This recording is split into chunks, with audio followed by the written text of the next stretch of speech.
Assalamualaikum students, how are you all? I hope you all are fine. I am Imran Aziz from my channel Sharia.com, and today I am going to explain you the concept of potential energy. आज हमारा जो topic है वो potential energy है, and I will discuss about potential energy and its types and will explain you some examples of potential energy from the daily life. और उसके बाद फिर हम ग्रेविटेशनल पोटेंशियल एनर्जी को डिस्कस करेंगे और उसकी डेरिवेशन करेंगे. तो I hope you will gain and learn from this video. Let's move to our topic. सबसे पहले तो ये बता दूं कि पोटेंशियल एनर्जी क्या होती है. as you learn before that energy is the capability of a body to do work. Energy किसी भी बॉडी की वर्क करने की सलाहियत को कहते हैं. Therefore work done on a body is converted into some kind of energy. जैसा कि पिछली वीडियो में आपने देखा था, काइनेटिक एनर्जी की डेरिवेशन हमने की थी, तो उसमें हमने ये देखा था कि किसी बॉडी पे वर्क डन हुआ और वो बॉडी मूव करती है, वेलोसिटी उसकी चेंज होती है, एक्सेलरेशन प्रोड्यूस होती है, तो उसमें काइनेटिक एनर्जी में वो वर्क कन्वर्ट हो जाता है. नाउ पोटेंशियल एनर्जी ये वो एनर्जी है जो किसी फोर्स के अगेंस्ट बॉडी में स्टोर हो जाए.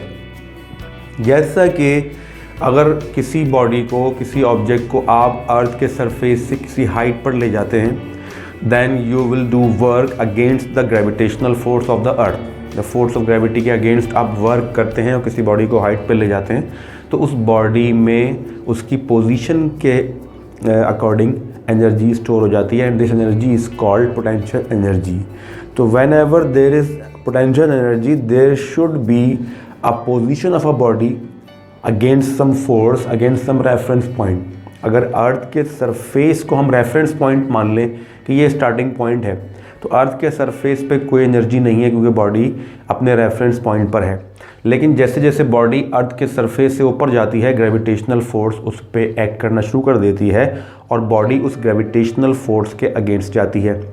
देन वी कैन से कि पोजीशन जब चेंज होती है बॉडी की, then it will contain, it possesses potential energy. Therefore, the definition is somewhat like this: the energy of a body due to its position is called potential energy. तो किसी body की position के according जो energy उसमें आती है उसको हम पोटेंशियल एनर्जी कहते हैं. पोटेंशियल एनर्जी डिफरेंट टाइप्स की होती है. ग्रेविटेशनल पोटेंशियल एनर्जी होती है जो कि ग्रेविटी, फोर्स ऑफ ग्रेविटी के अगेंस्ट होती है.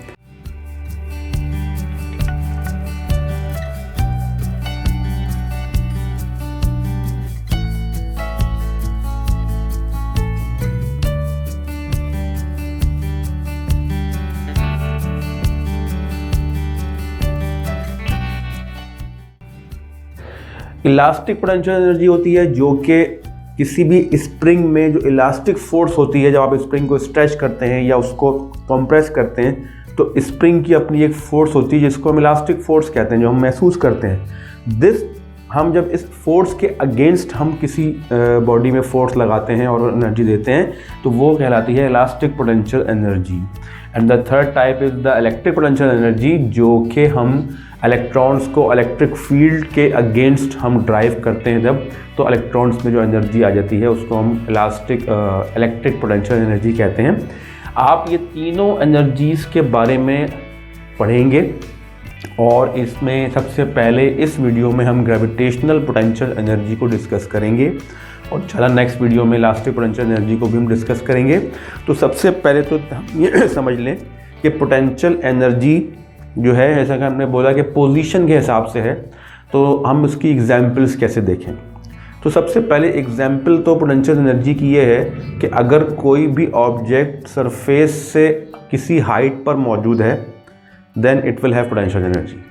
तो कोई भी चीज़ अगर सरफेस ऑफ अर्थ से यानी ज़मीन से, ग्राउंड से अगर ऊपर रखी हुई है या आपने ऊपर उसको पहुंचा दिया है तो वो उसके अंदर पोटेंशियल एनर्जी होगी। फॉर एग्जांपल, अगर मैं फर्स्ट फ्लोर पे मौजूद हूँ किसी बिल्डिंग में, तो I am from some height from the ground, तो मैं उस ग्राउंड से, ज़मीन से कुछ हाइट पर हूँ, तो इसलिए मेरे अंदर भी कोई पोटेंशियल एनर्जी होगी जब तक कि मैं उस हाइट पर रहूँगा।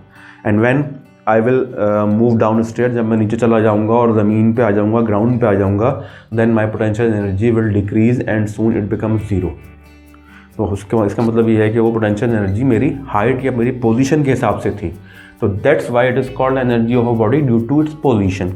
तो ग्रेविटेशनल फोर्स के अगेंस्ट अगर पोजीशन है आपकी, तो वो एनर्जी ग्रेविटेशनल पोटेंशियल एनर्जी कहलाती है। जैसा कि डेफिनेशन में आप देख रहे हैं कि gravitational potential energy due to height of the body from earth surface is called gravitational potential energy. यानी वो पोटेंशियल एनर्जी जो किसी अर्थ के सरफेस से किसी हाइट पर बॉडी को ले जाने में उसमें प्रोड्यूस हो जाती है। इसका फॉर्मूला है PE=mgh, और इसमें हम फार्मूला भी ड्राइव करेंगे कि ये कैसे फार्मूला बना। m is the mass of the object, g is the acceleration due to gravity, and h is the height of the object from earth's surface। और इसी तरह से SI यूनिट इसका जूल होगा, क्योंकि हम जानते हैं कि एनर्जी किसी भी टाइप की हो उसको हम वर्क डन से कैलकुलेट करते हैं, और वर्क डन का यूनिट होता है न्यूटन मीटर, जिसको हम जूल कहते हैं। इसलिए एनर्जी का यूनिट भी जूल होता है, और पोटेंशियल एनर्जी और ग्रेविटेशनल पोटेंशियल एनर्जी भी एनर्जी का एक टाइप है, इसलिए इसका यूनिट भी जूल होगा।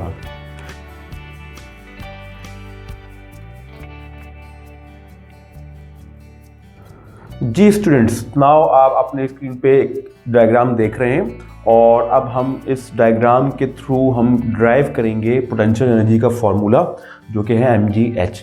तो सबसे पहले सपोज कर लीजिए कि ये अर्थ सरफेस है, ये लाइन, ब्लैक लाइन, ये अर्थ सरफेस है, और एक ऑब्जेक्ट, एक बॉक्स है, एक बॉडी है जिसका मास m है। इसको पॉइंट A यानी सरफेस, ग्राउंड से पॉइंट A हमने इसको सपोज कर लिया, यहाँ से इसको पॉइंट B तक जो कि कुछ हाइट h पर है, यहाँ तक हम इस ऑब्जेक्ट को ले आए। हमने इस पर फोर्स लगाई, और फोर्स लगा के हम इसको यहाँ तक लेके आ गए। अगर हम चेक करेंगे हमने इस पर क्या फोर्स लगाई, let this force be F, but this force is against the gravitational force which is weight. हमने इस ऑब्जेक्ट पे फोर्स F लगाई और इसको हाइट h तक ले आए, और अब यहाँ पर ये ऑब्जेक्ट मौजूद है, तो इट मीन्स कि हमने वर्क डन किया। तो वर्क डन हमेशा हम जानते हैं कि वर्क डन, जैसा कि फॉर्मूला हमने पहले ड्राइव किया था, is equal to force multiply by distance या डिस्प्लेसमेंट।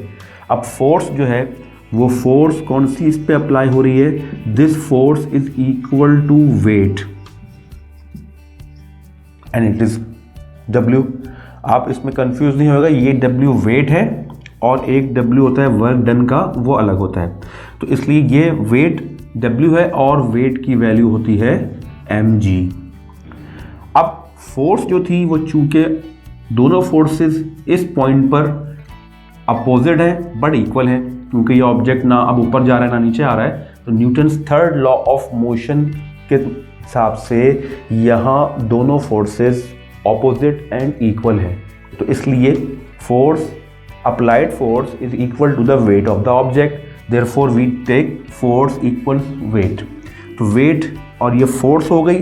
अब distance कितना कवर हुआ है या displacement कितना हुआ है, वो displacement है is equal to h। तो displacement h है। now work done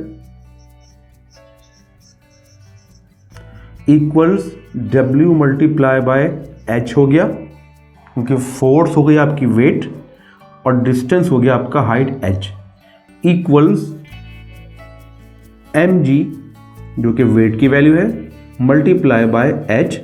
it means work जो कि इस ऑब्जेक्ट में पोटेंशियल एनर्जी में कन्वर्ट हो गया, therefore potential energy will be mgh।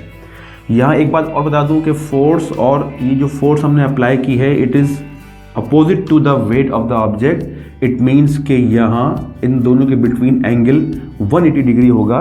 Therefore this force must be negative. तो यहाँ हम नेगेटिव लेंगे, लेकिन हम नेगेटिव शो नहीं करते क्योंकि हमें सिर्फ पोटेंशियल एनर्जी की वैल्यू या मैग्नीट्यूड चाहिए होता है, इसलिए हम यहाँ नेगेटिव शो नहीं कर रहे, लेकिन यहाँ पर नेगेटिव वर्क डन होता है। जैसा कि पहले आपने वर्क की वीडियो में देखा कि वर्क डन नेगेटिव भी होता है, मैक्सिमम भी होता है, मिनिमम भी होता है, तो यहाँ नेगेटिव वर्क डन है। तो potential energy actually is the negative work done on an object. Therefore gravitational potential energy का जो फॉर्मूला बना हमारे पास वो बना mgh। आई होप कि आपको ये समझ में आया होगा। तो अगले टॉपिक तक के लिए मुझे इजाज़त दीजिए। Thank you very much and Allah हाफिज़।